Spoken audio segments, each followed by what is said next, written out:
People have seen only one face. Telangana రాష్ట్రానికి ఉన్న అప్పులు తగ్గించడానికి మీ దగ్గర ఉన్న విధి విధానాలు ఏంటి? కొత్తగా అప్పులు చేయకపోవడమే అప్పులు తగ్గించడం. పాత ఎట్లా కట్టాల్సిందే. కొత్తగా అడగోలుగా అప్పులు చేయకపోతే ఆటోమేటిక్గా తగ్గుకుంటూ వస్తాయి. ఎప్పుడైనా ఆదాయాన్ని పెంచాలి, పేదలకు పంచాలి. సింపుల్ లైన్, దీంట్లో కన్ఫ్యూజన్ లేదు. I have changed my working style. Today I wanted to show my other face.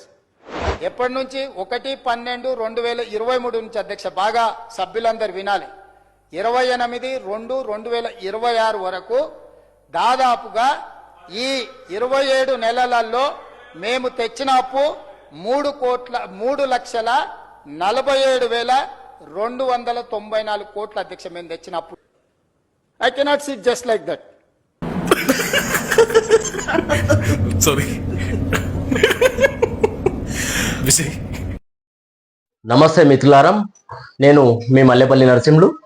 మనం మాట్లాడుతున్న అంశం ఇంతకుముందు మీరు వీడియో చూసారు. గౌరవ ముఖ్యమంత్రి రేవంత్ రెడ్డి గారు కొత్తగా అప్పులు చేయకుంటే చాలు అనే అంశాన్ని చెప్పుకుంటూ మళ్ళా చివరిగా మేము ఎంత అప్పు చేసినాం అన్నది చెప్పిండ అసెంబ్లీలో సీఎం రేవంత్ రెడ్డి గారే చెప్పారు. మనం మాట్లాడుతున్న అంశం కేసీఆర్ గారు 10 సంవత్సరాలలో అప్పులు ఎంత చేసిండు, రేవంత్ రెడ్డి గారు 28 నెలలు లేదా 27 నెలల్లో అప్పు ఎంత చేసిండు మనం మాట్లాడదాం. మిత్రులారా, కేసీఆర్ గారు 10 సంవత్సరాల్లో చేసిన అప్పు 3,50,520 కోట్లు. 10 సంవత్సరాల్లో చేసిన అప్పు 3,50,520 కోట్లు. అందులో వారసత్వ అప్పు మనం విడిపోయిన తర్వాత వచ్చిన అప్పు 69,603 కోట్లు. ఇది తీసేస్తే 2,09,17 కోట్లు కేసీఆర్ గారు చేసిన 9.5 ఏళ్లలో లేదా 10 సంవత్సరాల్లో 2,80,917 కోట్లు. ఇది నేను చెప్తున్నది కాదు, పార్లమెంట్లో ఒక సభ్యుడు అడిగిన దానికి గౌరవ మంత్రి గారు చెప్పిన, పార్లమెంట్లో చెప్పిన అప్పులు కేసీఆర్ గారు 10 ఏళ్లలో చేసిన అప్పు. మరి కేసీఆర్ రేవంత్ రెడ్డి గారు 27 నెలలు 28 నెలలు అయింది కదా అధికారంలోకి వచ్చి. 2 సంవత్సరాల 28 నెలల్లో 28 నెలల్లో చేసిన అప్పు రేవంత్ రెడ్డి గారు 3,47,294 కోట్లు అని అసెంబ్లీలో గౌరవ ముఖ్యమంత్రి రేవంత్ రెడ్డి గారు చెప్పిన నోటి నుండి చెప్పిన అక్షరాలు ఇవి. 3,47,294 కోట్లు అప్పు. చూడండి, కేసీఆర్ గారు 9.5 ఏళ్లలో 2,80,917 కోట్లు, రేవంత్ రెడ్డి గారు కేవలం 28 నెలల్లో 3,47,294 కోట్లు. తేడా చూడండి. ఇక్కడ తేడా గమనించాలి ప్రజలు.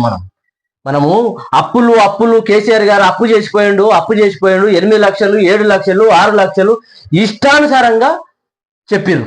కానీ వాస్తవానికి పార్లమెంటులో చెప్పిన అప్పు, ఇక్కడ అసెంబ్లీలో ముఖ్యమంత్రి గారు చెప్పిన అప్పు. రేవంత్ రెడ్డి గారు చూడండి, ఒక్క నెలకు 12,403 కోట్లు అప్పు చేస్తున్నారు.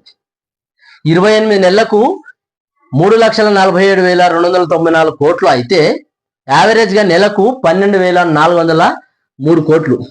రోజుకు 413 కోట్లు. ఒక్క రోజుకు 413 కోట్లు అప్పు చేసే కానీ ఈ గవర్నమెంట్ నడుస్తలేదు. ఒక గంటకు 17 కోట్లు, 17-18 కోట్లు అప్పు అవుతుంది ఒక గంటకు. కేసీఆర్ గారు 9.5 ఏళ్లలో నెలకు యావరేజ్ గా నెలకు 2,340 కోట్లు నెలకు చేస్తే రేవంత్ రెడ్డి గారు 12,403 కోట్లు నెలకు. గంటకు రోజుకు 78 కోట్లు మాత్రమే కేసీఆర్ గారు యావరేజ్ గా అప్పులు తీసుకుంటే రోజుకు 413 కోట్లు రేవంత్ రెడ్డి గారు. గంటకు 3 కోట్లు కేవలం కేసీఆర్ గారు గతంలో యావరేజ్ తీసుకుంటే గంటకు 17-18 కోట్లు చేస్తున్నారు మనం గౌరవ ముఖ్యమంత్రి గారు. మేము అప్పులే చేయము, కొత్తగా అప్పులు చేయకుంటే చాలు, ఉన్నదాన్ని సెట్ చేస్తాం, తెలంగాణ పెద్ద వనరుల తెలంగాణ అని మన గౌరవ ముఖ్యమంత్రి గారే చెప్పారు. కేసీఆర్ గారు అప్పు చేసిన దానికి ఓ లెక్క ఉందండి, నేను చెప్తా వినండి. 24 గంటల కరెంట్ ఇచ్చిండు, 1,00,000 కోట్లు అప్పు చేసిండు. రైతు బంధు పెట్టిండు, 72,000 కోట్లు ఇచ్చిండు రైతులకు. ఆసరా పింఛన్ ఇచ్చిండు, 45,825 కోట్లు అప్పు చేసిండు. కళ్యాణ లక్ష్మి పెట్టిండు, 7,200 కోట్లు పంచిండు. మిషన్ భగీరథ కింద 42,000 కోట్లు ఇచ్చి ఇంటింటికి నల్లా కలెక్షన్ ఇచ్చిండు. మిషన్ కాకతీయ కింద 12,000 కోట్లు చెరువుల పునరుద్ధరణకు ఉపయోగించిండు. కేసీఆర్ గారు కిట్టు పెట్టి 1,200 కోట్లు ఖర్చు పెట్టిండు. రైతు బీమా పెట్టి 500 కోట్లు ఖర్చు పెట్టిండు. ఇట్లా చెప్పుకుంటూ పోతే చాలా ఉన్నాయి. దళిత బంధు, బీసీ బంధు, ఇంకా మైనార్టీలకు సంక్షేమ నిధి, ఎస్సీ ఎస్టీలకు సంక్షేమ నిధులు, ఇట్లా చాలా పథకాలు కేసీఆర్ గారు చెప్పుకుంటూ పోతే చాలా ఉంది. మరి రేవంత్ రెడ్డి గారు వచ్చి 28 నెలల్లో ఏ ఒక్క పథకానికి శ్రీకారం చుట్టిండా? ఒక ఇటుక, ఒక తట్టెడు మట్టి పొయ్యలేదు, ఒక ఇటుక పెట్టలేదు, కొత్తగా నిర్మాణాలు జరగలే. ప్రాజెక్టులకు ఇక్కడ కేసీఆర్ గారు కాళేశ్వరం, పాలమూరు ఎత్తిపోతల, ఈ విధంగా ప్రాజెక్టులకు కూడా లక్షల కోట్లు అప్పు చెప్పిండు, లక్షల కోట్లు ఖర్చు పెట్టిండు. 2,80,000 కోట్లు అప్పు చేసిండు. ఆదాయం కూడా చాలా రెట్టింపు, ఎక్కడో ఉన్న ఆదాయాన్ని ఎక్కడికో తీసుకొచ్చు. 1,20,000 కోట్ల ఆదాయం ఉంటే 3,50,000 కోట్ల ఆదాయానికి తీసుకొచ్చిండు కేసీఆర్ గారు. మొత్తం తల కింద ఎవరు ఊహించలేరు. 24 కరెంటు లేక తెలంగాణ చీకటి అయిపోతుంది అన్నారు గత ముఖ్యమంత్రి. పోతూ ఒక ముఖ్యమంత్రి తెలంగాణ చీకటి మయమైతే వితిన్ 6 నెలల్లో అప్పు అయితే కానీ 24 గంటల కరెంటు తీసుకొచ్చిండు. ఇది కేసీఆర్ గారు చేసిన ఘనత.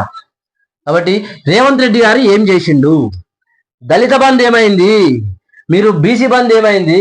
ఎస్సీ ఎస్టీలకు సంక్షేమ నిధులు ఎందుకు దక్కించిండ్రు? బీసీలకు 1,00,000 కోట్లు ఖర్చు పెడతామన్నారు, ఏమైంది? ఎందుకు మొన్న 11,000 కోట్లు బడ్జెట్ లో పెట్టిర్రు? మీకు ఈ బడ్జెట్ మీకు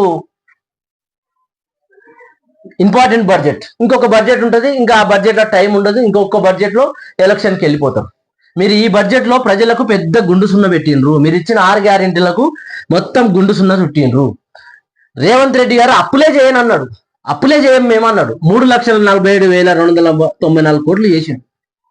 10 ఏళ్లలో 2,80,000 కోట్లు మాత్రమే కేసీఆర్ గారు అప్పు చేస్తే, మళ్ళీ ఆస్తులు కూడా స్థిరాస్తులు కూడా 4,15,000 కోట్లు స్థిరాస్తులు పెట్టిండు, తెలంగాణకు సంపాదించి పెట్టిండు. కలెక్టరేట్ ఆఫీసులు కట్టిండు, ఎస్పీ ఆఫీసులు కట్టిండు.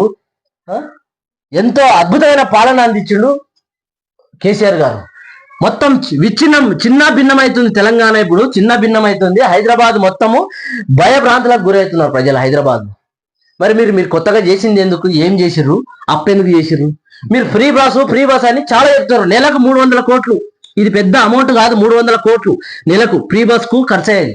మరి మిగతాది ఏం చేసిర్రు? మీరు శ్వేతపత్రం పెట్టండి. శ్వేతపత్రం కేసీఆర్ గారి మీద బట్టగాల్చి చాలా సందర్భాలు లేచారు. శ్వేతపత్రం పెట్టండి, ఈ అప్పుకు సంబంధించింది శ్వేతపత్రం పెట్టండి.